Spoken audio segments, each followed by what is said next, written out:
Welcome to another edition of the Watchmen. We are a couple of dudes sitting on the wall watching the world go by.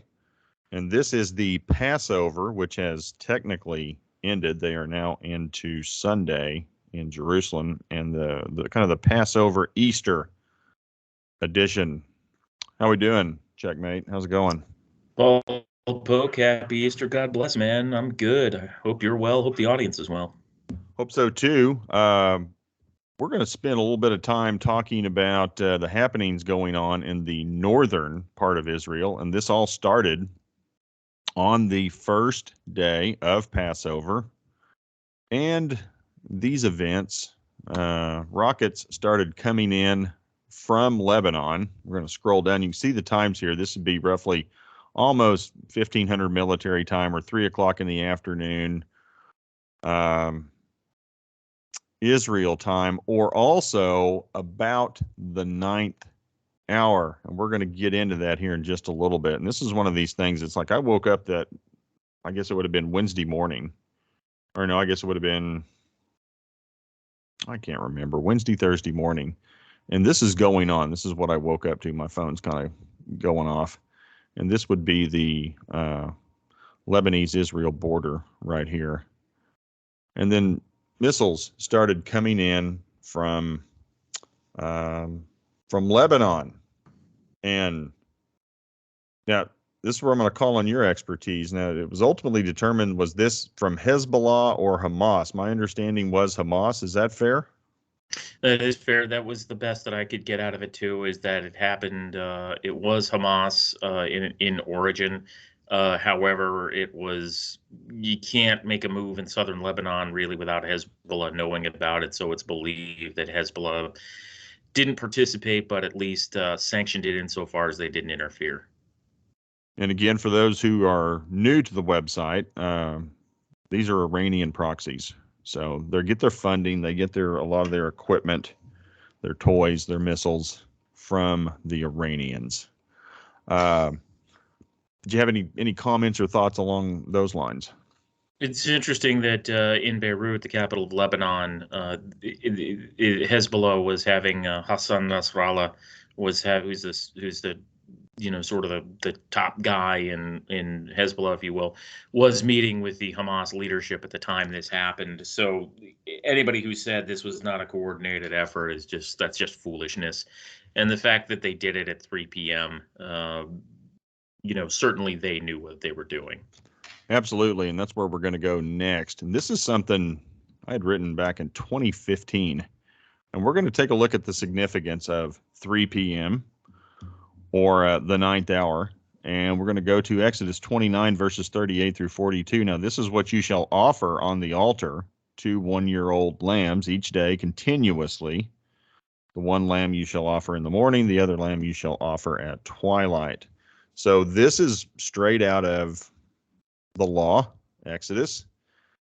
And we're going to focus on the 9th hour, because that was the one thing that hit me. It's like, why did they strike in the middle of the day? Usually they'll wait till it gets dark before they start firing missiles at Israel.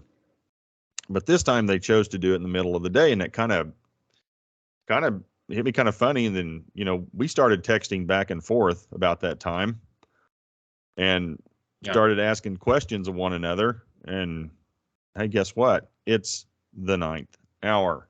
And these daily offerings, from a Jewish perspective, are restated in Numbers 28, verses 1 through 8. And this would have been something that would have been a daily occurrence.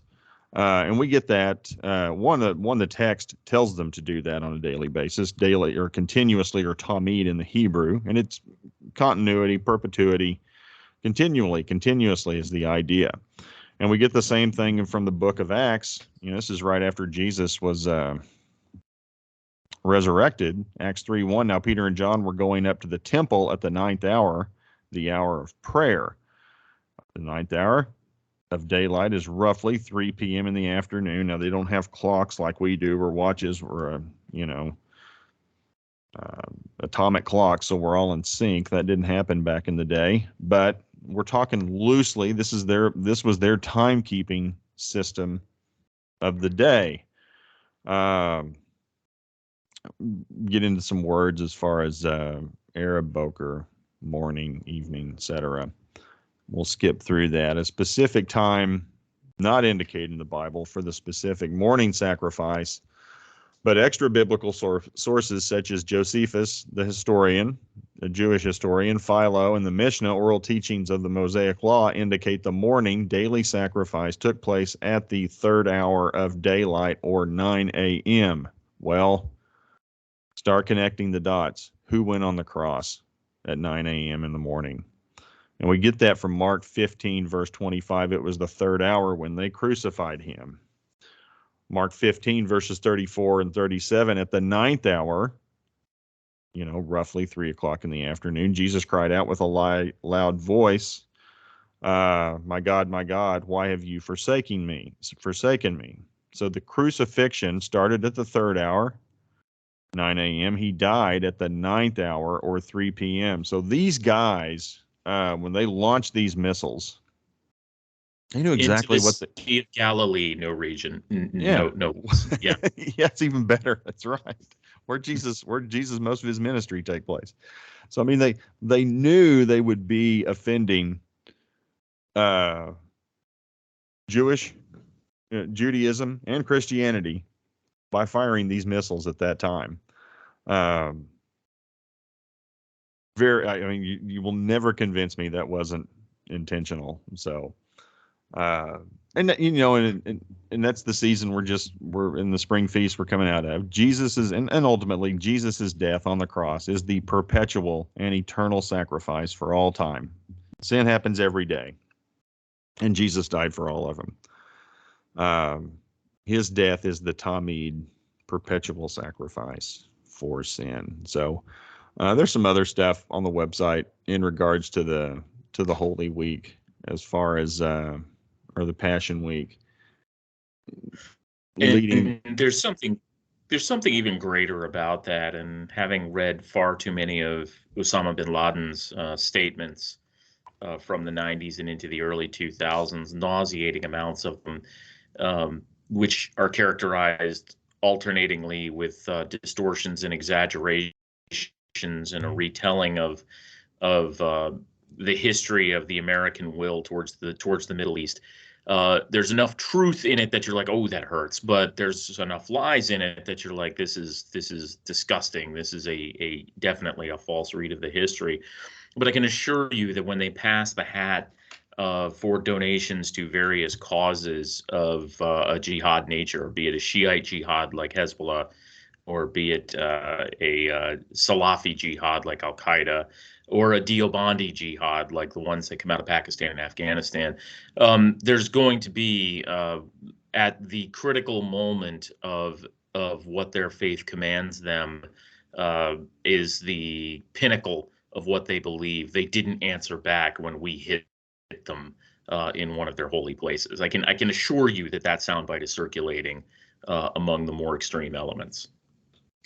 And they know what the Bible says. Yeah, they do.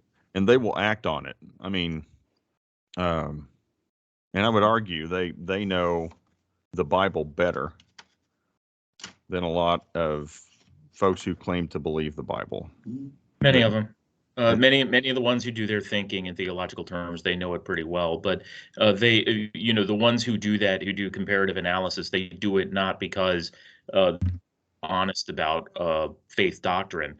They do it because that is how they assert their authority. That's it. They could give a whip about dishonoring God, and your rank and file Muslim doesn't even think of it as dishonoring God because Jesus doesn't figure in the triune Godhead.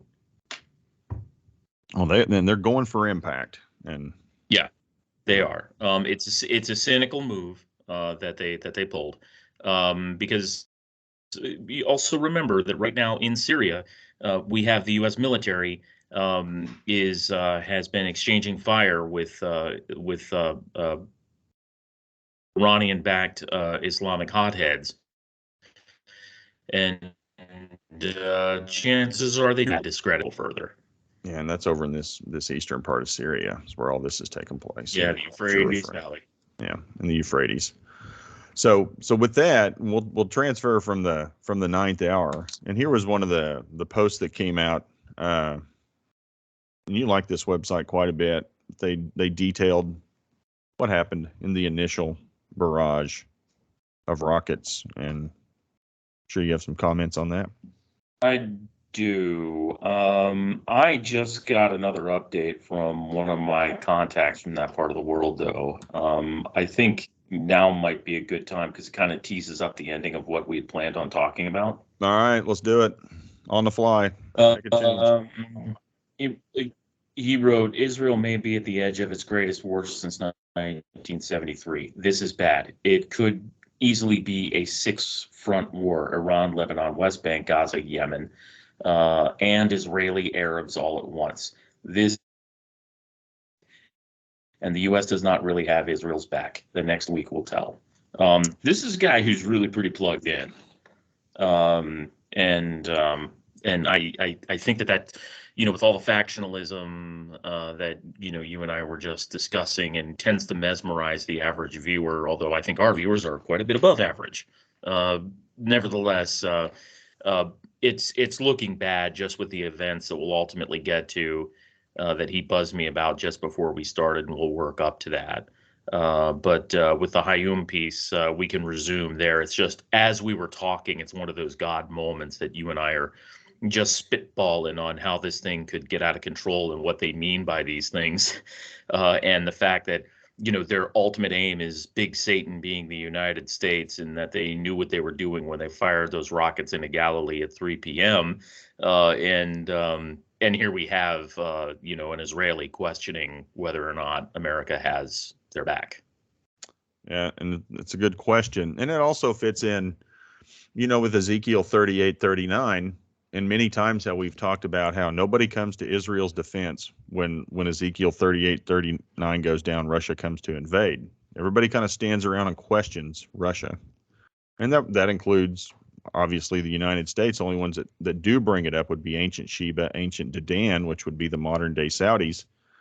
They at least, hey, are you really going to do this, or are you just coming to take spoil? You just coming to take resources? And they're accurate to question who's going to protect them, geopolitically. Well, nobody. God will. He'll intervene. And that's the point. That is the point, is that we're seeing in the fabric of Israeli society, and I would direct people back to the Trump prophecy of Kim Clement, where his voice is used to say words to the effect of, I will do something in America and Israel at the same time. Well, in Israel right now, you have a country that is not just plurality, but majority on the conservative side.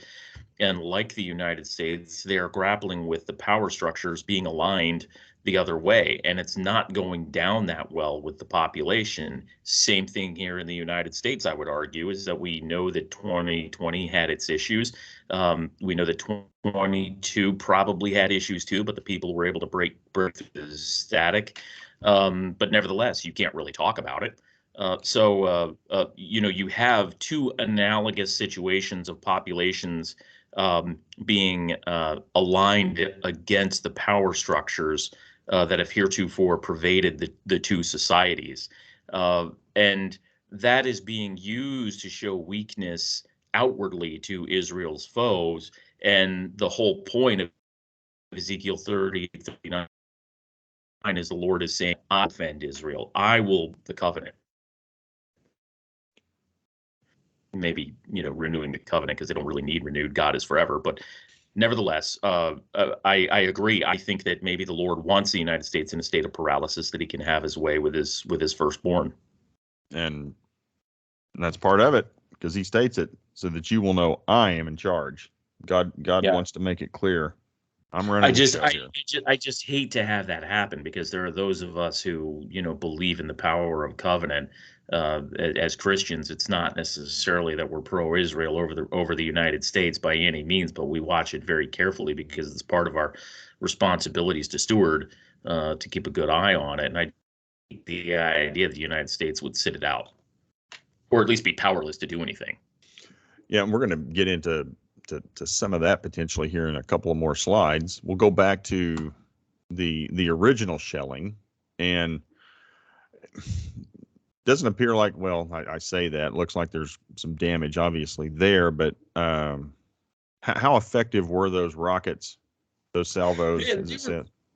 They were really a statement. If it's what I remember, what they were firing. If you look at the damage that's in the Hayum piece to the buildings, that one in particular, blew out some windows and roached the walls with fragments.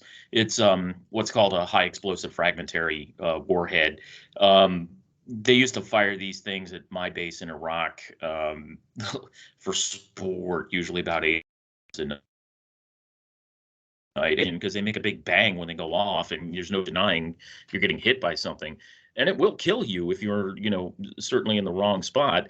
But this attack was indeed, overall, it was symbolic, and it was symbolic in reaction to what happened earlier in the week on the Temple Mount during Ramadan evening prayer and just before the beginning of Passover. So it was a symbolic attack, but the Israelis can't take it lying down, naturally. And then with that, you had posted this almost a day ago now, and it's just kind of a review where we started, where we are now, and I'll turn this over to you as well. Okay, so of course the Israelis hit some command and control structure in, I think, some ammo depots in Gaza. They hit a few pieces in Lebanon. I think they even sent forces over the border into Lebanon because I saw that Netanyahu was meeting with field commanders up near the Bekaa Valley. There has been some fighting up on that border, and of course there's usually sniping and individuals observing each other up there, and it's pretty, it gets to be pretty, has its moments where it gets pretty heavy on the northern border with Lebanon. But what I put here is because things went really quiet. The Israeli press wasn't saying much. Their usual fanboys of the Israeli military weren't saying anything, and I sort of got this feeling. I'm like, have they gone back into a tribal consensus that they're going to do something dramatic, and the joke is on anybody who's not in the tribe? And so the things that I could find that were the tells, there was a general call of reservists after the bombing missions of Gaza and Lebanon. Israeli citizens who are permitted to carry firearms on their person in civilian attire were urged to be strapped at all times. And there were in Samaria and Judea, there were 2 attacks. One was I think the one in the Jordan Valley was a gun attack, and the one in Tel Aviv was a vehicle attack. And in response to this, the Israeli border guards were fully mobilized so that they could be used to control any further outbreaks of terror. And my summation is that when the Israelis get really quiet, watch out. And because that is all that was coming out, and all of that I was putting up there is pretty easily verified. Now, clearly things have been happening, but we also want to transfer and go to the question of United States support of Israel. And then this happened. So and I'll let you touch on this as well. Yeah, I mean, there's as I've said on these discussions we've had before, Paul, there's a really good garden variety or a bedroom movement, if you will, of people who do open source intelligence. They just salient stuff in headlines. They talk to hobbyists and people who just observe. And the cruise missile submarine, nuclear submarine, USS Florida, got into the Middle East, the basically what's called NAVCENT, or Naval Forces Central Command. It got into that area of operations, and it's significant because these submarines are very hard to find in open ocean. You can put one in the Indian Ocean, in the northern Indian Ocean, and good luck to any Navy being able to find it, because their whole job is to very quietly get into open waters and hide, and they only come out to a vulnerable depth when they're about to release their cruise missiles. It carries 154 Tomahawks, as it says right there in that piece that you're showing, and 154 Tomahawks, depending on what the commanding officer of the ship was, told to carry or what he thought he needed. You're talking about anywhere in the neighborhood of about 400 some warheads potentially. So that's at the most. It's probably more around the 250, 300 area. Because they have different breeds of Tomahawk, which have different attack profiles. But you're talking about a massive amount of firepower, and it's all conventional. They don't carry nuclear. This could do a lot of damage. Is what you're saying. Yeah. Okay. And then I think it brings us. For all intents and purposes. Yeah, I was just going to say, for all intents and purposes, for the entire first wave of an aircraft carrier, it has that same firepower in essence. Wow, that's crazy. And this brings us to things that have been happening literally as we've been. Well, they've changed their. Well, look at that, they've rearranged it since already. We started, and that since we started. How about that? Yeah, because we're going to talk about first. I'll let you. Which one do you want to cover first? The one that's up top now. That one actually just crossed over my phone from a friend who's over there, and it's as you see right there. They're preparing for a confrontation, and they want this to be demonstrable and visible, apparently. And the Palestinians are. It's amazing. They're the most photogenic population of people on the planet. They know what sells, and they respond accordingly. So it looks like we got some action. Yeah. Well, that's inside in the past mosque. Half hour. Yeah. So this is literally happening as we speak. Up-to-date news from the Watchmen. So we got action inside the mosque, the Al-Aqsa Mosque, and probably inside the Golden Dome. I love these videos after they're done rioting and shooting fireworks and throwing rocks. You go look inside one of their most holy places, and they've just trashed the place. I mean, yeah, that's right. That's right. Holy. They don't, and I don't know that there's a doctrine of consecrating a place in Islam. So I don't think it's necessarily, Catholic churches, for example, they consecrate the land on which the church sits. But I don't think they have the same practice in Islam. Yeah, they don't appear to be too concerned with that. Even if they did, it's get over it. And then they started IDF. This is the Israel Defense Forces. 3 rockets launched from Syria to Golan Heights. 1 lands in Israeli territory. And you were getting this update as we were in pregame, I think. If I'm not mistaken. Yeah, that one rolled in as we were, kind of agreeing what time we would do this. So it looks like we're back into low-level conflict. The ceasefire is, for all intents and purposes, the ceasefire was kind of unilateral by the Israelis, and there was just no response that came down. And I think a lot of that is owed to the rest of the region was trying to guess what the next steps of the Israelis would be. Well, this is, this right here wraps up about 3-4 days of activity. And this is all Israel related. And I put up, I believe it was a couple nights ago or a night ago, I did a This Week in Prophecy.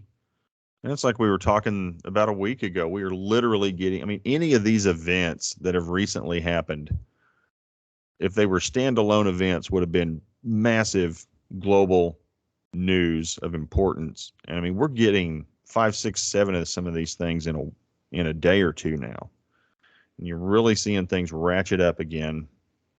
Who was the guy you quoted said, sometimes you don't get a decade's worth of new. I forget the quote, but you get a decade's worth. Oh, a decade's worth of news in a week. Yeah. And it's crazy how fast this stuff is happening, and the pace at which it's happening, and the I guess you'd say severity of it, or the intensity of it, and the impact of it on a global scale, especially some of the economic things, just blows me away. And then we're going to close out with this one, and this is an example. and we had a brief discussion about this. It's like, well, the CDC made a statement about Marburg virus already in America. So for those of you who are not familiar with Marburg virus, it is a hemorrhagic fever similar to Ebola. And this is where it's been located, in the middle parts of Africa. And you bleed out, effectively bleed out, and bleed through the eyes, bleed through the nose, internal bleeding. Here's a list of some of the different hemorrhagic fevers. Marburg, Ebola are the ones we're most familiar with. Crimean Congo hemorrhagic fever. I don't think Middle East respiratory MERS is not a hemorrhagic fever, but that, I don't know if you guys remember that one. That was about a decade ago when we pinpointed that to the Arabian Peninsula, and effectively somebody within the religion of peace thought it was a good idea to drink camel urine. That'd be good for you, and that's how that got started and spread around. But you can see when you start talking about Marburg, Ebola, the mortality rates of these things anywhere from 50 to 80%, and some would argue that it's higher than that. I think they're looking at that probably from a Western perspective. I promise you those rates aren't that high, or those rates are higher. Mortality rates are higher in Africa, where the quality of healthcare isn't what it would be, say, here in the West. But again, this is transmitted to people after prolonged exposure to mines or caves inhabited by the fruit bat, spread among humans through direct contact with bodily fluids of infected people, surfaces, and material. Now, at this point, it doesn't appear to spread as quickly, or isn't transmissible as easily as, say, something like COVID. But not good if you get this. And I thought you had some very insightful comments about, from my perspective, the CDC comes out on Thursday, press doesn't jump on it, nobody says boo about it, and then I'll let you explain your thoughts on the CDC at this time and how this relates politically and so forth. You're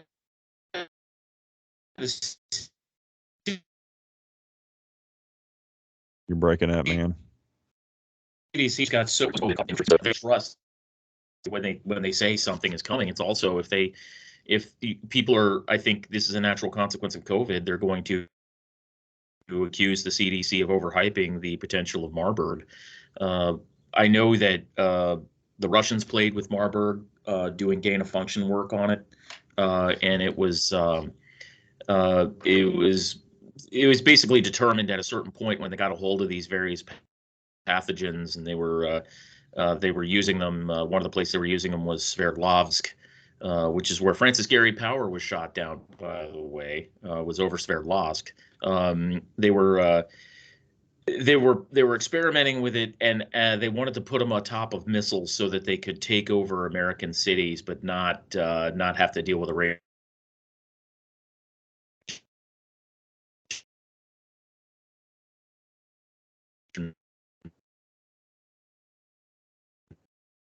problem. And they don't know what university is. They were very open to the Biological Weapons Convention, and they and Nixon got a deal going. And up until a few years back, I think we were pretty serious about our adherence to it, and they got their adherence to it as well. So not good stuff. I mean, clearly bad people are wanting to play with this. So, well, I'll tell you what, it sounds like we've been having some technical difficulties throughout this, but we are also winding up. The way things are going, sounds like we're probably going to be back and putting some more stuff out. Things are happening at a pretty quick pace. Seems to be getting faster with the news flow. Any final thoughts you have? Not really. It's just it's happening all too fast. I wish we could have covered it in greater depth and gone a little further afield, but this was one of those things where I think you and I agreed, hey, let's get something out to bring people up to speed. Absolutely. And appreciate you guys. Wish everybody a great Resurrection Sunday, Easter, and for those of you who are practicing Judaism, get a great Passover, continue with your Passover, and so forth. So you guys take it easy. We'll be in touch. Thanks again for listening to the Watchmen. Again, just a couple of dudes sitting on the wall watching the world go by. Y'all take it easy. Have a good one. Bye.